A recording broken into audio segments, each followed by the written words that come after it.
ಓಂ ಶಾಂತಿ. ಇಂದಿನ ದಿನಾಂಕ 8/10/2024. ಪ್ರಾರ್ಥ ಮುರುಳಿ ಮಧುಬನ. ಮಧುರ ಮಕ್ಕಳೇ, ಬುದ್ಧಿಯನ್ನು ಪರಿಶುದ್ಧ ಮಾಡಿಕೊಳ್ಳಬೇಕೆಂದರೆ ಒಬ್ಬ ತಂದೆಯನ್ನೇ ನೆನಪು ಮಾಡಿರಿ. ನೆನಪಿನಿಂದಲೇ ಆತ್ಮವು ಸ್ವಚ್ಛವಾಗುತ್ತಾ ಹೋಗುವುದು. ಪ್ರಶ್ನೆ: ವರ್ತಮಾನ ಸಮಯದಲ್ಲಿ ಮನುಷ್ಯರು ತಮ್ಮ ಸಮಯ ಹಾಗೂ ಹಣವನ್ನು ಹೇಗೆ ವ್ಯರ್ಥವಾಗಿ ಕಳೆಯುತ್ತಿದ್ದಾರೆ? ಉತ್ತರ: ಯಾರಾದರೂ ಶರೀರ ಬಿಡುತ್ತಾರೆಂದರೆ ಅವರ ಹಿಂದೆ ಎಷ್ಟೊಂದು ಹಣವನ್ನು ಖರ್ಚು ಮಾಡುತ್ತಿರುತ್ತಾರೆ. ಶರೀರವನ್ನು ಬಿಟ್ಟು ಹೊರಟು ಹೋದ ಮೇಲೆ ಅವರಿಗೆ ಯಾವುದೇ ಬೆಲೆಯಂತೂ ಉಳಿಯಲಿಲ್ಲ. ಆದ್ದರಿಂದ ಅವರಿಗಾಗಿ ಏನೆಲ್ಲವನ್ನು ಮಾಡುತ್ತಾರೆಯೋ ಅದರಲ್ಲಿ ತಮ್ಮ ಸಮಯ ಮತ್ತು ಹಣವನ್ನು ವ್ಯರ್ಥ ಮಾಡುತ್ತಾರೆ. ಓಂ ಶಾಂತಿ. ಆತ್ಮಿಕ ತಂದೆಯು ಕುಳಿತು ಆತ್ಮಿಕ ಮಕ್ಕಳಿಗೆ ತಿಳಿಸುತ್ತಾರೆ. ಇವರು ಬ್ರಹ್ಮ ಸಹ ಅದೇ ರೀತಿ ಹೇಳುತ್ತಾರೆ. ಒಬ್ಬರು ತಂದೆ, ಇನ್ನೊಬ್ಬರು ದಾದಾ ಆಗಿದ್ದಾರೆ. ದಾದಾರವರು ಸಹ ಆತ್ಮಿಕ ತಂದೆಯು ನೀವು ಮಕ್ಕಳಿಗೆ ಭೂತ, ಭವಿಷ್ಯತ್, ವರ್ತಮಾನದ ಜ್ಞಾನವನ್ನು ತಿಳಿಸುತ್ತಾರೆಂದೇ ಹೇಳುತ್ತಾರೆ. ವಾಸ್ತವದಲ್ಲಿ ಸತ್ಯಯುಗದಿಂದ ಹಿಡಿದು ತ್ರೇತಾದ ಅಂತ್ಯದವರೆಗೆ ಏನಾಗಿದೆ ಎಂಬುದು ಮುಖ್ಯವಾದ ಮಾತಾಗಿದೆ. ಬಾಕಿ ದ್ವಾಪರ ಕಲಿಯುಗದಲ್ಲಿ ಯಾರ್ಯಾರು ಬಂದರು, ಏನೆಲ್ಲವೂ ನಡೆಯಿತೋ ಅದರ ಇತಿಹಾಸ ಭೂಗೋಳವಂತೂ ಬಹಳಷ್ಟಿದೆ. ಸತ್ಯಯುಗ ತ್ರೇತಾಯುಗದ ಯಾವುದೇ ಚರಿತ್ರೆ ಭೂಗೋಳವಿಲ್ಲ, ಮತ್ತೆಲ್ಲರದ್ದು ಚರಿತ್ರೆ ಭೂಗೋಳವಿದೆ. ಬಾಕಿ ದೇವಿ ದೇವತೆಗಳನ್ನು ಲಕ್ಷಾಂತರ ವರ್ಷಗಳಿಗೆ ಮುಂಚೆ ತೆಗೆದುಕೊಂಡು ಹೋಗಿದ್ದಾರೆ. ಇದು ಬೇಹದ್ದಿನ ತಪ್ಪು ತಿಳುವಳಿಕೆಯಾಗಿ ಬಿಟ್ಟಿದೆ. ನೀವು ಸಹ ಬುದ್ಧಿ ಮಾಂದ್ಯರಾಗಿದ್ದೀರಿ. ಈಗ ಸ್ವಲ್ಪ ಸ್ವಲ್ಪ ಅರಿತುಕೊಳ್ಳುತ್ತಿದ್ದೀರಿ. ಕೆಲವರಂತೂ ಈಗಲೂ ಸಹ ತಿಳಿದುಕೊಂಡಿಲ್ಲ. ಇನ್ನು ತಿಳಿದುಕೊಳ್ಳುವುದು ಬಹಳಷ್ಟಿದೆ. ತಂದೆಯು ಅಬು ಪರ್ವತದ ಮಹಿಮೆಯನ್ನು ತಿಳಿಸಿದ್ದಾರೆ. ಅಂದ ಮೇಲೆ ಇದನ್ನು ವಿಚಾರ ಮಾಡಬೇಕು. ನೀವಿಲ್ಲಿ ಕುಳಿತಿದ್ದೀರೆಂದರೆ ನಿಮ್ಮ ಬುದ್ಧಿಯಲ್ಲಿ ಬರಬೇಕು. ನಿಮ್ಮ ನೆನಪಾರ್ಥವಾಗಿ ದಿಲ್ವಾಡ ಮಂದಿರ ಯಾವಾಗ ಸ್ಥಾಪನೆಯಾಗಿದೆ? ಎಷ್ಟು ವರ್ಷಗಳ ನಂತರ ಆಗಿದೆ? 1250 ವರ್ಷಗಳಾಗಿದೆ ಎಂದು ಹೇಳುತ್ತಾರೆ. ಅಂದ ಮೇಲೆ ಇನ್ನೆಷ್ಟು ವರ್ಷಗಳು ಉಳಿಯಿತು? 3750 ವರ್ಷಗಳು ಉಳಿದಿದೆ. ಅವರೂ ಸಹ ಈಗಿನ ನೆನಪಾರ್ಥ ಮತ್ತು ವೈಕುಂಠದ ನೆನಪಾರ್ಥವನ್ನು ಮಾಡಿದ್ದಾರೆ. ಮಂದಿರಗಳನ್ನು ನಿರ್ಮಿಸುವುದರಲ್ಲಿ ಪೈಪೋಟಿಯೂ ನಡೆಯುತ್ತದೆ. ಒಬ್ಬರು ಇನ್ನೊಬ್ಬರಿಗಿಂತ ಸುಂದರವಾಗಿ ಕಟ್ಟಿಸುತ್ತಾರೆ. ಈಗಂತೂ ಆ ರೀತಿ ಕಟ್ಟಿಸಲು ಹಣವಾದರೂ ಎಲ್ಲಿದೆ? ಆ ಸಮಯದಲ್ಲಿ ಹಣವು ಬಹಳಷ್ಟಿತ್ತು. ಆದ್ದರಿಂದ ಸೋಮನಾಥನ ಮಂದಿರವನ್ನು ಎಷ್ಟು ದೊಡ್ಡದಾಗಿ ಮಾಡಿದ್ದಾರೆ. ಈಗಂತೂ ಮಾಡಲು ಸಾಧ್ಯವಿಲ್ಲ. ಬಲೆ ಆಗ್ರಾ ಮೊದಲಾದ ಕಡೆ ಕಟ್ಟಿಸುತ್ತಿರುತ್ತಾರೆ. ಆದರೆ ಅದೆಲ್ಲವೂ ವ್ಯರ್ಥವಾಗಿದೆ. ಮನುಷ್ಯರಂತೂ ಅಂಧಕಾರದಲ್ಲಿದ್ದಾರಲ್ಲವೇ? ಅವರು ಕಟ್ಟಿಸುವ ಸಮಯಕ್ಕೆ ವಿನಾಶವು ಬಂದು ಬಿಡುತ್ತದೆ. ಈ ಮಾತುಗಳನ್ನು ಯಾರೂ ತಿಳಿದುಕೊಂಡಿಲ್ಲ. ಬಿಡಿಸುತ್ತಿರುತ್ತಾರೆ ಮತ್ತು ಕಟ್ಟಿಸುತ್ತಿರುತ್ತಾರೆ. ಸುಲಭವಾಗಿ ಹಣವನ್ನು ಸಂಪಾದಿಸುತ್ತಿರುತ್ತಾರೆ. ಆದ್ದರಿಂದ ಎಲ್ಲವೂ ವ್ಯರ್ಥವಾಗಿ ಖರ್ಚಾಗುತ್ತಾ ಇರುತ್ತದೆ. ಸಮಯವೂ ವ್ಯರ್ಥ, ಶಕ್ತಿಯೂ ವ್ಯರ್ಥ, ಹಣವೂ ವ್ಯರ್ಥ. ಯಾರಾದರೂ ಶರೀರ ಬಿಟ್ಟರೆ ಎಷ್ಟೊಂದು ಸಮಯವನ್ನು ಕಳೆಯುತ್ತಾರೆ. ನಾವಂತೂ ಏನೂ ಮಾಡುವುದಿಲ್ಲ. ಆತ್ಮವು ಹೊರಟು ಹೋಯಿತೆಂದರೆ ಇನ್ನು ಉಳಿದ ಪೊರೆ ಏನು ಕೆಲಸಕ್ಕೆ ಬರುತ್ತದೆ? ಸರ್ಪವು ಪೊರೆಯನ್ನು ಬಿಟ್ಟು ಬಿಡುತ್ತದೆ. ಆ ಪೊರೆಗೆ ಯಾವುದೇ ಬೆಲೆ ಇದೆಯೇ? ಏನೂ ಇಲ್ಲ. ಭಕ್ತಿ ಮಾರ್ಗದಲ್ಲಿ ಪೊರೆಗೆ ಬೆಲೆ ಇದೆ. ಜಡಚಿತ್ರಗಳಿಗೆ ಎಷ್ಟೊಂದು ಪೂಜೆ ಮಾಡುತ್ತಾರೆ. ಆದರೆ ಇವರು ಯಾವಾಗ ಬಂದರು, ಹೇಗೆ ಬಂದರು ಏನೂ ತಿಳಿದಿಲ್ಲ. ಇದಕ್ಕೆ ಭೂತ ಪೂಜೆ ಎಂದು ಹೇಳಲಾಗುತ್ತದೆ. ಅಂದರೆ ಪಂಚತತ್ವಗಳ ಪೂಜೆ ಮಾಡುತ್ತಾರೆ. ತಿಳಿದುಕೊಳ್ಳಿ, ಈ ಲಕ್ಷ್ಮೀ ನಾರಾಯಣರು ಸ್ವರ್ಗದಲ್ಲಿ ರಾಜ್ಯ ಮಾಡುತ್ತಿದ್ದರು. ಅವರಿಗೆ 150 ವರ್ಷ ಪೂರ್ಣವಾಯಿತು. ಅವರು ಶರೀರ ಅವರು ಶರೀರ ಬಿಟ್ಟು ಬಿಟ್ಟರು ಅಂದ ಮೇಲೆ ನಂತರ ಶರೀರವಂತೂ ಯಾವುದೇ ಕೆಲಸಕ್ಕೆ ಬರುವುದಿಲ್ಲ. ಅವರಿಗೆ ಅಲ್ಲಿ ಏನು ಬೆಲೆ ಇರುತ್ತದೆ? ಆತ್ಮವು ಹೊರಟು ಹೋಯಿತು. ಶರೀರವು ಚಂಡಾಲನ ಕೈಯಲ್ಲಿ ಕೊಟ್ಟು ಬಿಟ್ಟರೆಂದರೆ ನಂತರ ಅವರು ಅದನ್ನು ರೀತಿ ಪದ್ಧತಿಯ ಅನುಸಾರ ಸುಟ್ಟು ಹಾಕುತ್ತಾರೆ. ನಂತರ ಇಲ್ಲಿಯ ತರಹ ಅವರ ಭಸ್ಮವನ್ನು ಅವರ ಹೆಸರಿನಲ್ಲಿ ನೀರಿನಲ್ಲಿ ಹಾಕುವುದಿಲ್ಲ. ಅದೆಲ್ಲವನ್ನು ಇಲ್ಲಿಯೇ ಮಾಡುತ್ತಾರೆ, ಬ್ರಾಹ್ಮಣರಿಗೆ ತಿನ್ನಿಸುತ್ತಾರೆ. ಆದರೆ ಸತ್ಯಯುಗದಲ್ಲಿ ಇದೇನನ್ನೂ ಮಾಡುವುದಿಲ್ಲ. ಏಕೆಂದರೆ ಆತ್ಮವು ಹೊರಟು ಹೋದ ಮೇಲೆ ಈ ಶರೀರವೆಂಬ ಪೊರೆಯು ಯಾವುದೇ ಕೆಲಸಕ್ಕೆ ಬರುವುದಿಲ್ಲ. ಆ ಪೊರೆಯನ್ನು ಸುಟ್ಟು ಹಾಕುತ್ತಾರೆ, ಕೇವಲ ಚಿತ್ರಗಳನ್ನು ಇಟ್ಟುಕೊಳ್ಳುತ್ತಾರೆ. ಅದರಲ್ಲಿಯೂ ನಿಖರವಾದ ಚಿತ್ರವು ಸಿಗಲು ಸಾಧ್ಯವಿಲ್ಲ. ಈ ಆದಿದೇವನ ಕಲ್ಲಿನ ಮೂರ್ತಿಯೂ ಸಹ ಅಷ್ಟು ನಿಖರವಾಗಿಲ್ಲ. ಪೂಜೆಗಾಗಿ ಕಲ್ಲಿನ ಮೂರ್ತಿಯನ್ನು ಮಾಡಿದ್ದಾರೆ. ಮೂಲತಃ ಯಾವ ಶರೀರವಿತ್ತೋ ಅದು ಸುಟ್ಟು ಸಮಾಪ್ತಿಯಾಯಿತಲ್ಲವೇ? ನಂತರ ಭಕ್ತಿ ಮಾರ್ಗದಲ್ಲಿ ಪೂಜೆಗಾಗಿ ಈ ಮೂರ್ತಿಯನ್ನು ಮಾಡಿದ್ದಾರೆ. ಈ ಮಾತುಗಳ ಬಗ್ಗೆ ವಿಚಾರವಂತೂ ನಡೆಯುತ್ತದೆ ಎಲ್ಲವೇ? ಅಬು ಪರ್ವತದ ಮಹಿಮೆಯನ್ನು ಬಹಳ ಚೆನ್ನಾಗಿ ಸಿದ್ಧ ಮಾಡಬೇಕು. ನೀವು ಮಕ್ಕಳು ಸಹ ಇಲ್ಲಿಯೇ ಕುಳಿತಿದ್ದೀರಿ. ತಂದೆಯು ಇಡೀ ವಿಶ್ವವನ್ನು ನರಕದಿಂದ ಸ್ವರ್ಗವನ್ನಾಗಿ ಮಾಡುತ್ತಿದ್ದಾರೆಂದರೆ ಇದೇ ಎಲ್ಲದಕ್ಕಿಂತ ಸರ್ವಶ್ರೇಷ್ಠ ತೀರ್ಥಸ್ಥಾನವಾಯಿತು. ಈಗಿನ್ನೂ ಮನುಷ್ಯರಿಗೆ ಇಷ್ಟೊಂದು ಭಾವನೆ ಇಲ್ಲ. ಕೇವಲ ಒಬ್ಬ ಶಿವನಲ್ಲಿ ಭಾವನೆ ಇದೆ. ಎಲ್ಲಿಗೆ ಹೋದರೂ ಶಿವನ ಮಂದಿರವು ಅವಶ್ಯವಾಗಿ ಇರುತ್ತದೆ. ಶಂಕರನು ಪಾರ್ವತಿಗೆ ಕಥೆಯನ್ನು ತಿಳಿಸಿದರೆಂದು ಹೇಳುತ್ತಾರೆ. ಅಲ್ಲಂತೂ ಕಥೆಯ ಮಾತೇ ಇಲ್ಲ. ಮನುಷ್ಯರಿಗೆ ಸ್ವಲ್ಪವೂ ತಿಳುವಳಿಕೆ ಇಲ್ಲ. ಮೊದಲು ನಿಮಗೂ ತಿಳಿದಿರಲಿಲ್ಲ, ಈಗ ನಿಮಗೆ ತಿಳುವಳಿಕೆ ಬಂದಿದೆ. ಈಗ ತಂದೆಗೆ ಅಬು ಪರ್ವತದ ಎಷ್ಟೊಂದು ಮಹಿಮೆ ಮಾಡುತ್ತಾರೆ. ಸರ್ವ ತೀರ್ಥಗಳಲ್ಲಿ ಇದು ಮಹಾನ್ ತೀರ್ಥಸ್ಥಾನವಾಗಿದೆ. ತಂದೆಯಂತೂ ಬಹಳಷ್ಟು ತಿಳಿಸುತ್ತಾರೆ. ಆದರೆ ಇದು ಅನನ್ಯ ಮಕ್ಕಳ ಬುದ್ಧಿಯಲ್ಲಿ ಕುಳಿತುಕೊಳ್ಳಬೇಕು. ಈಗಂತೂ ಕೆಲವರಿಗೆ ಯೋಗವು ಬಹಳ ಕಠಿಣವೆನಿಸುತ್ತದೆ. ಯೋಗದ ಜೊತೆಗೆ ಜ್ಞಾನವೂ ಸಹ ಬೇಕಾಗಿದೆ. ಕೇವಲ ಯೋಗದಲ್ಲಿ ಇರುವುದಲ್ಲ, ಯೋಗದಲ್ಲಿ ಜ್ಞಾನದ ಅವಶ್ಯಕತೆ ಬಹಳ ಇದೆ. ದೆಹಲಿಯಲ್ಲಿ ಜ್ಞಾನ ವಿಜ್ಞಾನ ಭವನ ಎಂದು ಹೆಸರನ್ನಿಟ್ಟಿದ್ದಾರೆ. ಆದರೆ ಇದರ ಅರ್ಥವೇನು ಎಂಬುದನ್ನು ತಿಳಿದಿದ್ದಾರೆಯೇ? ಜ್ಞಾನ ವಿಜ್ಞಾನವಂತೂ ಒಂದು ಸೆಕೆಂಡಿನದ್ದಾಗಿದೆ. ಶಾಂತಿಧಾಮ, ಸುಖಧಾಮ. ಆದರೆ ಮನುಷ್ಯರಿಗೆ ಸ್ವಲ್ಪವೂ ಬುದ್ಧಿ ಇಲ್ಲ, ಅರ್ಥವನ್ನು ಸ್ವಲ್ಪವೂ ತಿಳಿದುಕೊಳ್ಳುವುದಿಲ್ಲ. ಚಿನ್ಮಯಾನಂದ ಮುಂತಾದ ದೊಡ್ಡ ದೊಡ್ಡ ಸನ್ಯಾಸಿಗಳು ಗೀತೆಯನ್ನು ತಿಳಿಸುತ್ತಾರೆ. ಅವರಿಗೆ ಎಷ್ಟೊಂದು ಜನ ಅನುಯಾಯಿಗಳಿರುತ್ತಾರೆ. ಎಲ್ಲದಕ್ಕಿಂತ ದೊಡ್ಡ ಜಗತ್ತಿನ ಗುರು ಒಬ್ಬರೇ ತಂದೆಯಾಗಿದ್ದಾರೆ.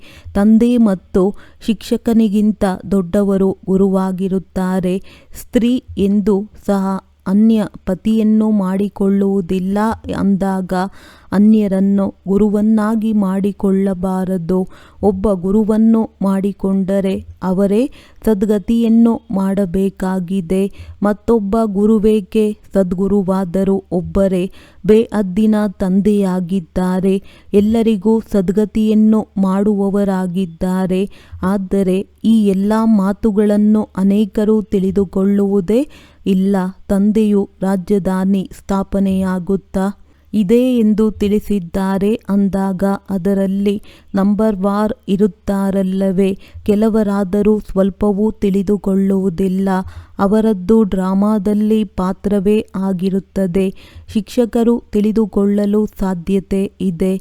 ಯಾವ ಶರೀರದ ಮೂಲಕ ತಿಳಿಸುತ್ತಾರೆಯೋ ಅವರಿಗೂ ಸಹ ಗೊತ್ತಿರುತ್ತದೆ. ಇದು ಬೆಲ್ಲಕ್ಕೆ ಗೊತ್ತು, ಬೆಲ್ಲದ ಚೀಲಕ್ಕೆ ಗೊತ್ತು. ಬೆಲ್ಲವೆಂದು ಶಿವತಂದೆಗೆ ಹೇಳಲಾಗುತ್ತದೆ. ಅವರು ಎಲ್ಲರ ಸ್ಥಿತಿಯನ್ನು ತಿಳಿದಿದ್ದಾರೆ. ಯಾರು ಹೇಗೆ ಓದುತ್ತಾರೆ, ಎಷ್ಟು ಸೇವೆಯನ್ನು ಮಾಡುತ್ತಾರೆ, ತಂದೆಯ ಸೇವೆಯಲ್ಲಿ ಎಷ್ಟು ಸಫಲ ಮಾಡಿಕೊಳ್ಳುತ್ತಾರೆ ಎಂಬುದನ್ನು ಪ್ರತಿಯೊಬ್ಬರೂ ಓದಿನಿಂದ ತಿಳಿಯಲು ಸಾಧ್ಯತೆ ಇದೆ. ಈ ಬ್ರಹ್ಮರವರು ಮನೆಮಠವನ್ನು ಬಿಟ್ಟಿದ್ದಾರೆ. ಆದ್ದರಿಂದ ಲಕ್ಷ್ಮೀನಾರಾಯಣರಾಗುತ್ತಾರೆ ಎಂದಲ್ಲ, ಪರಿಶ್ರಮ ಪಡುತ್ತಾರಲ್ಲವೇ? ಈ ಜ್ಞಾನವು ಬಹಳ ಶ್ರೇಷ್ಠವಾದದ್ದಾಗಿದೆ. ಯಾರಾದರೂ ಒಂದು ವೇಳೆ ತಂದೆಯ ಅವಾಜ್ಞೆಯನ್ನು ಮಾಡುತ್ತಾರೆಂದರೆ ಒಂದೇ ಸಾರಿ ಕಲ್ಲು ಬುದ್ಧಿಯವರಾಗುತ್ತಾರೆ. ಇದು ಇಂದ್ರ ಸಭೆಯಾಗಿದೆ ಎಂದು ತಂದೆಯು ತಿಳಿಸಿದ್ದಾರೆ. ಶಿವ ತಂದೆಯು ಜ್ಞಾನದ ಮಳೆಯನ್ನು ಸುರಿಸುತ್ತಾರೆ. ಅವರ ಆಜ್ಞೆಯನ್ನು ಉಲ್ಲಂಘನೆ ಮಾಡಿದ್ದೇ ಆದರೆ ಕಲ್ಲು ಬುದ್ಧಿಯವರಾಗುತ್ತಾರೆ ಎಂದು ಶಾಸ್ತ್ರದಲ್ಲಿ ಬರೆಯಲ್ಪಟ್ಟಿದೆ. ಆದ್ದರಿಂದ ತಂದೆಯು ಎಲ್ಲರಿಗೂ ಬರೆಯುತ್ತಾ ಇರುತ್ತಾರೆ. ಜೊತೆಯಲ್ಲಿ ಕರೆದುಕೊಂಡು ಬರಬೇಕಾದರೆ ಎಚ್ಚರ ವಹಿಸಿ ಕರೆದುಕೊಂಡು ಬನ್ನಿ. ವಿಕಾರಿ ಅಪವಿತ್ರರು ಬಂದು ಇಲ್ಲಿ ಕುಳಿತುಕೊಳ್ಳಬಾರದು. ಇಲ್ಲವೆಂದರೆ ಕರೆದುಕೊಂಡು ಬಂದಂತಹ ಬ್ರಾಹ್ಮಣಿಯರ ಮೇಲೆ ದೋಷವಾಗುತ್ತದೆ. ಈ ರೀತಿ ಯಾರನ್ನೂ ಸಹ ಕರೆದುಕೊಂಡು ಬರಬೇಡಿ. ಬಹಳ ದೊಡ್ಡ ಜವಾಬ್ದಾರಿ ಇದೆ. ಬಹಳ ಶ್ರೇಷ್ಠಾತಿ ಶ್ರೇಷ್ಠ ತಂದೆಯಾಗಿದ್ದಾರೆ. ತಮಗೆ ವಿಶ್ವದ ರಾಜ್ಯ ಭಾಗ್ಯವನ್ನು ನೀಡುತ್ತಾರೆ ಅಂದಾಗ ಅವರಿಗೆ ಎಷ್ಟೊಂದು ಗೌರವವನ್ನು ಇಡಬೇಕು. ಅನೇಕರಿಗೆ ಮಿತ್ರ ಸಂಬಂಧಿಗಳು ಮುಂತಾದವರ ನೆನಪು ಬರುತ್ತಾ ಇರುತ್ತದೆ. ತಂದೆಯ ನೆನಪೇ ಇರುವುದಿಲ್ಲ. ಆಂತರ್ಯದಲ್ಲಿ ಅದೇ ಚಿಂತೆ ಇರುತ್ತದೆ. ಇದು ಆಸುರಿ ಪ್ರಪಂಚವಾಗಿದೆ ಎಂದು ತಂದೆಯು ತಿಳಿಸುತ್ತಾರೆ. ಈಗ ದೈವಿ ಪ್ರಪಂಚವಾಗುತ್ತದೆ. ನಮ್ಮ ಗುರಿ ಧ್ಯೇಯವೇ ಲಕ್ಷ್ಮೀ ನಾರಾಯಣರಾಗುವುದಾಗಿದೆ. ಯಾವುದೆಲ್ಲ ಚಿತ್ರಗಳಿವೆಯೋ ಎಲ್ಲರ ಜೀವನದ ಕಥೆಯನ್ನು ನೀವು ತಿಳಿದಿದ್ದೀರಿ. ಮನುಷ್ಯರಿಗೆ ತಿಳಿಸಲು ಎಷ್ಟೊಂದು ಶ್ರಮ ಪಡುತ್ತೀರಿ. ಇವರು ಒಳ್ಳೆಯ ಬುದ್ಧಿವಂತರಾಗಿದ್ದಾರೆ ಎಂಬುದು ತಮಗೂ ಸಹ ತಿಳಿದು ಬರುತ್ತದೆ.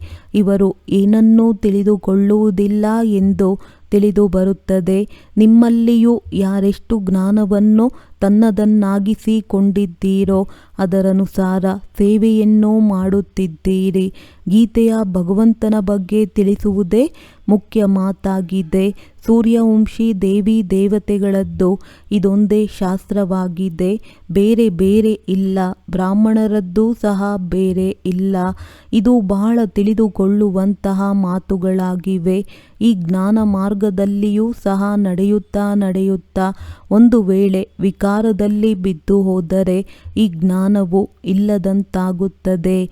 ಬಹಳ ಒಳ್ಳೊಳ್ಳೆಯವರು ಹೋಗಿ ವಿಕಾರಿಗಳಿಗಾಗಿ ಕಲ್ಲು ಬುದ್ಧಿಯವರಾದರು. ಇದರಲ್ಲಿ ಬಹಳ ತಿಳುವಳಿಕೆ ಬೇಕಾಗಿದೆ. ತಂದೆಯು ಏನನ್ನು ತಿಳಿಸುತ್ತಾರೆಯೋ ಅದನ್ನು ಮೆಲುಕು ಹಾಕುತ್ತಿರಬೇಕು. ಇಲ್ಲಿ ತಮಗೆ ಬಹಳ ಸುಲಭವಾಗಿರುತ್ತದೆ. ಏಕೆಂದರೆ ಇಲ್ಲಿ ಯಾವುದೇ ವ್ಯಾಪಾರ ವ್ಯವಹಾರ ಮುಂತಾದ ಜಂಜಾಟವಿರುವುದಿಲ್ಲ. ಹೊರಗಡೆ ಇರುವುದರಿಂದ ವ್ಯಾಪಾರ ವ್ಯವಹಾರದ್ದು ಎಷ್ಟೊಂದು ಚಿಂತೆ ಇರುತ್ತದೆ. ಮಾಯೆಯು ಬಿರುಗಾಳಿ ತಂದು ಬಿಡುತ್ತದೆ. ಇಲ್ಲಿಯಾದರೂ ಯಾವುದೇ ವ್ಯಾಪಾರ ವ್ಯವಹಾರವಿರುವುದಿಲ್ಲ. ಏಕಾಂತವಿರುತ್ತದೆ. ತಂದೆಯಾದರೂ ಮಕ್ಕಳಿಗೆ ಪುರುಷಾರ್ಥ ಮಾಡಿಸುತ್ತಿರುತ್ತಾರೆ. ಈ ತಂದೆಯು ಬ್ರಹ್ಮ ಸಹ ಪುರುಷಾರ್ಥಿಯಾಗಿದ್ದಾರೆ. ಪುರುಷಾರ್ಥವನ್ನು ಮಾಡಿಸುವಂಥವರು ತಂದೆಯಾಗಿದ್ದಾರೆ. ಇದರಲ್ಲಿ ವಿಚಾರ ಸಾಗರ ಮಂಥನ ಮಾಡಬೇಕಾಗುತ್ತದೆ.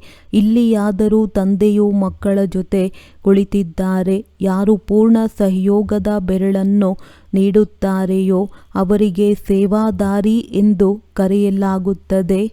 ಉಳಿದವರು ನಷ್ಟವನ್ನುಂಟು ಮಾಡುತ್ತಾರೆ. ಸೇವಾ ಭಂಗವನ್ನು ಸಹ ಮಾಡುತ್ತಾರೆ. ವಿಘ್ನವನ್ನು ಹಾಕುತ್ತಾರೆ.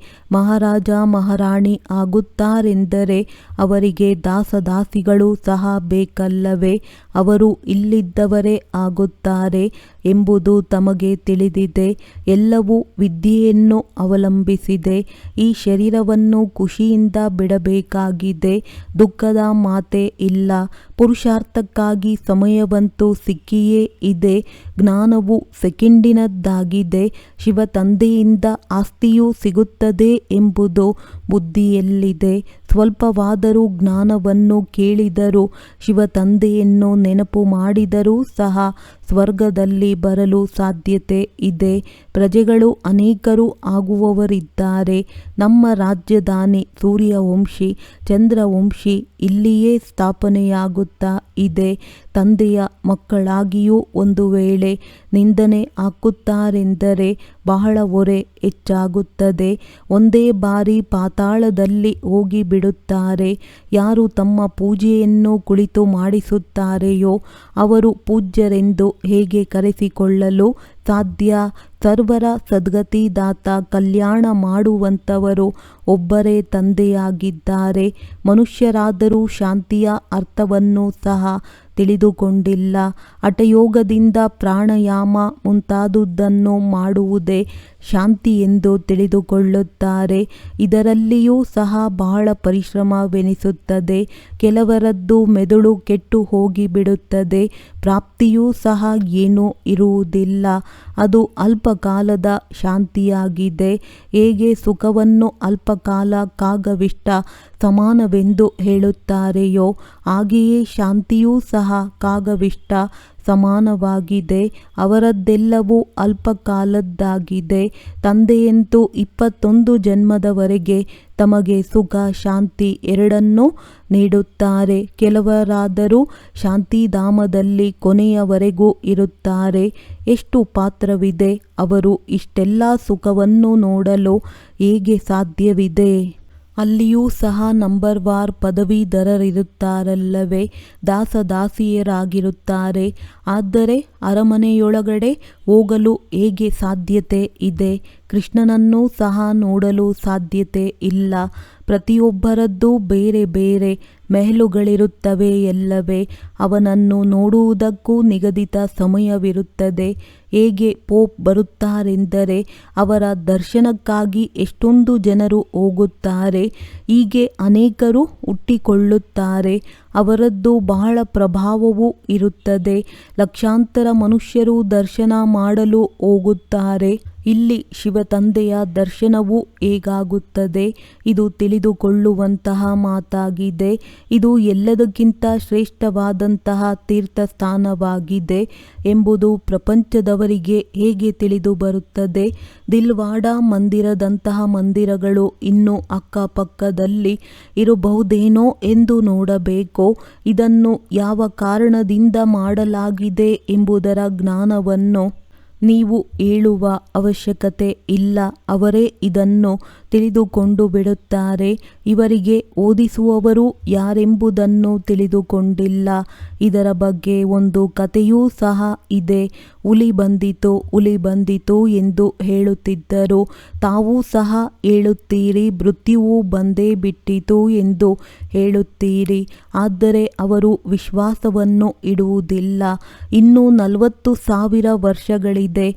ಮೃತ್ಯು ವಿನಾಶ ಎಲ್ಲಿಂದ ಬರುತ್ತದೆ ಎಂದು ತಿಳಿದುಕೊಂಡಿದ್ದಾರೆ. ಮೃತ್ಯುವು ಅವಶ್ಯವಾಗಿ ಬರುತ್ತದೆ. ಎಲ್ಲರನ್ನೂ ತೆಗೆದುಕೊಂಡು ಹೋಗುತ್ತದೆ. ಸತ್ಯಯುಗದಲ್ಲಾದರೂ ಯಾವುದೇ ಪ್ರಕಾರದ ಕೊಳಕು ಇರುವುದಿಲ್ಲ.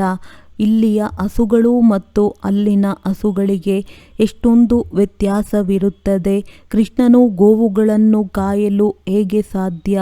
ಅವನ ಬಳಿಯಾದರೂ ಹಾಲು ಹೆಲಿಕಾಪ್ಟರ್ನಲ್ಲಿ ಬರಬಹುದು. ಈ ಕೊಳಕೆಲ್ಲವೂ ದೂರವಿರುತ್ತದೆ. ಮನೆಯ ಮುಂದೆ ಕೊಳಕಿರುವುದಿಲ್ಲ.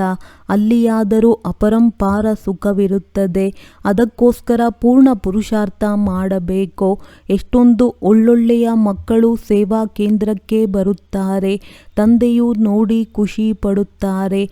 ನಂಬರ್ವಾರ್ ಪುರುಷಾರ್ಥದನುಸಾರ ಹೂಗಳು ಹುಟ್ಟಿಕೊಳ್ಳುತ್ತವೆ. ಯಾರು ಹೂವಾಗಿದ್ದಾರೆಯೋ ಅವರು ತನ್ನನ್ನೂ ಸಹ ಹೂವೆಂದು ತಿಳಿದುಕೊಳ್ಳುತ್ತಾರೆ. ದೆಹಲಿಯಲ್ಲಿಯೂ ಸಹ ಮಕ್ಕಳು ಹಗಲು ರಾತ್ರಿ ಎಷ್ಟೊಂದು ಸೇವೆ ಮಾಡುತ್ತಾರೆ. ಜ್ಞಾನವೂ ಸಹ ಎಷ್ಟೊಂದು ಶ್ರೇಷ್ಠವಾಗಿದೆ. ಹಿಂದೆ ಏನನ್ನೂ ತಿಳಿದುಕೊಂಡಿರಲಿಲ್ಲ. ಈಗ ಎಷ್ಟೊಂದು ಪರಿಶ್ರಮ ಪಡಬೇಕಾಗುತ್ತದೆ. ತಂದೆಯ ಬಳಿ ಎಲ್ಲ ಸಮಾಚಾರ ಬರುತ್ತಿರುತ್ತದೆ. ಕೆಲವರದ್ದನ್ನು ಹೇಳುತ್ತಾರೆ, ಕೆಲವರದ್ದನ್ನು ಹೇಳುವುದಿಲ್ಲ. ಏಕೆಂದರೆ ಸೇವಾಭಂಗ ಮಾಡುವಂಥವರೂ ಸಹ ಬಹಳಷ್ಟಿರುತ್ತಾರೆ. ಬಹಳ ಉತ್ತಮರಾಗಿರುವಂತಹ ದ್ರೋಹಿಗಳಾಗಿ ಸೇವಾದ್ರೋಹಿ ಬಿಡುತ್ತಾರೆ.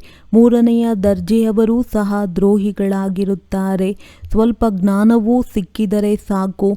ಆಗ ನಾವು ಶಿವಬಾಬನಿಗೂ ಸಹ ತಂದೆಯಾಗಿ ಬಿಟ್ಟಿದ್ದೇವೆ ಎಂದು ತಿಳಿದುಕೊಳ್ಳುತ್ತಾರೆ. ನಮಗೆ ಜ್ಞಾನವನ್ನು ತಿಳಿಸುವಂಥವರು ಯಾರೆಂಬುದನ್ನು ತಿಳಿದುಕೊಳ್ಳುವುದಿಲ್ಲ. ಒಳ್ಳೆಯದು. ಮಧುರಾತಿ ಮಧುರ ಅಗಲಿ ಹೋಗಿ ಮರಳಿ ಸಿಕ್ಕಿರುವಂತಹ ಮಕ್ಕಳಿಗೆ ಪ್ರೀತಿಯ ಮಾತ್ಪಿತಾ ಬಾಪ್ ತಾದಾರವರ ನೆನಪು, ಪ್ರೀತಿ ಹಾಗೂ ನಮಸ್ತೆ. ಆತ್ಮೀಯ ಮಕ್ಕಳಿಗೆ ಆತ್ಮೀಯ ತಂದೆಯ ನಮಸ್ತೆ. ಧಾರಣೆಗಾಗಿ ಮುಖ್ಯ ಸಾರ: ವಿಶ್ವದ ರಾಜ್ಯ ಭಾಗ್ಯವನ್ನು ನೀಡುವಂತಹ ತಂದೆಗೆ ಬಹಳ ಗೌರವವನ್ನು ನೀಡಬೇಕಾಗಿದೆ. ತಂದೆಯ ಸೇವೆಯಲ್ಲಿ ತಮ್ಮ ಜೀವನವನ್ನು ಸಫಲ ಮಾಡಿಕೊಳ್ಳಬೇಕು. ವಿದ್ಯೆಯ ಕಡೆ ಪೂರ್ಣ ಗಮನ ಕೊಡಬೇಕು. ತಂದೆಯಿಂದ ಯಾವ ಜ್ಞಾನವು ಸಿಗುತ್ತದೆಯೋ ಅದರ ಮೇಲೆ ವಿಚಾರ ಸಾಗರ ಮಂಥನವನ್ನು ಮಾಡಬೇಕು. ಎಂದೂ ಸಹ ವಿಘ್ನರೂಪವಾಗಬಾರದು. ಸೇವಾಭಂಗವನ್ನು ಮಾಡಬಾರದು. ಅಹಂಕಾರದಲ್ಲಿ ಬರಬಾರದು. ವರದಾನ: 4 ಸಬ್ಜೆಕ್ಟ್ಗಳಲ್ಲಿ ತಂದೆಯ ಮನಸ್ಸಿಗೆ ಇಷ್ಟವಾಗುವಂತಹ ಮಾರ್ಕ್ಸ್ ತೆಗೆದುಕೊಳ್ಳುವಂತಹ ಹೃದಯ ಸಿಂಹಾಸನಾಧಿಕಾರಿ ಭವ. ಯಾವ ಮಕ್ಕಳು 4 ಸಬ್ಜೆಕ್ಟ್ಗಳಲ್ಲಿ ಒಳ್ಳೆಯ ಮಾರ್ಕ್ಸ್ ಪಡೆಯುತ್ತಾರೆ, ಆದಿಯಿಂದ ಅಂತ್ಯದವರೆಗೆ ಒಳ್ಳೆಯ ನಂಬರ್ನಿಂದ ಪಾಸ್ ಆಗುತ್ತಾರೆ, ಅವರನ್ನೇ ಪಾಸ್ ವಿತ್ ಆನರ್ ಎಂದು ಕರೆಯಲಾಗುವುದು. ಮಧ್ಯದಲ್ಲಿ ಮಾರ್ಕ್ಸ್ ಕಡಿಮೆಯಾಯಿತು, ಅದನ್ನು ಅಡ್ಜಸ್ಟ್ ಮಾಡಿದೆ, ಈಗಲ್ಲ. ಆದರೆ ಎಲ್ಲ ಸಬ್ಜೆಕ್ಟ್ನಲ್ಲಿ ತಂದೆಯ ಮನಸ್ಸಿಗೆ ಒಪ್ಪುವಂತಿರುವವರೇ ಹೃದಯ ಸಿಂಹಾಸನಾಧಿಕಾರಿಗಳಾಗುತ್ತಾರೆ. ಜೊತೆಗೆ ಬ್ರಾಹ್ಮಣರ ಸಂಸಾರದಲ್ಲಿ ಸರ್ವರಿಗೂ ಪ್ರಿಯ, ಸರ್ವರ ಸಹಯೋಗಿ, ಸರ್ವರಿಂದ ಸನ್ಮಾನ ಪ್ರಾಪ್ತಿ ಮಾಡಿಕೊಳ್ಳುವಂತಹ ಹೃದಯ ಸಿಂಹಾಸನಾಧಿಕಾರಿಯಿಂದ ರಾಜ್ಯ ಸಿಂಹಾಸನಾಧಿಕಾರಿಗಳಾಗುತ್ತಾರೆ. ಸ್ಲೋಗನ್: ಪ್ರಿಯತಮೆಯರು ಅವರೇ ಆಗಿದ್ದಾರೆ. ಯಾರ ಹೃದಯದಲ್ಲಿ ಸದಾ ಇದೇ ನಿರಂತರವಾಗಿ ಗೀತೆ ನುಡಿಯುತ್ತಿರುತ್ತೆ, ನಾನು ಬಾಬಾರವರ ಮಗು ಆಗಿದ್ದೇನೆ, ಬಾಬಾ ನಮ್ಮವರಾಗಿದ್ದಾರೆ. ಒಳ್ಳೆಯದು. ಓಂ ಶಾಂತಿ.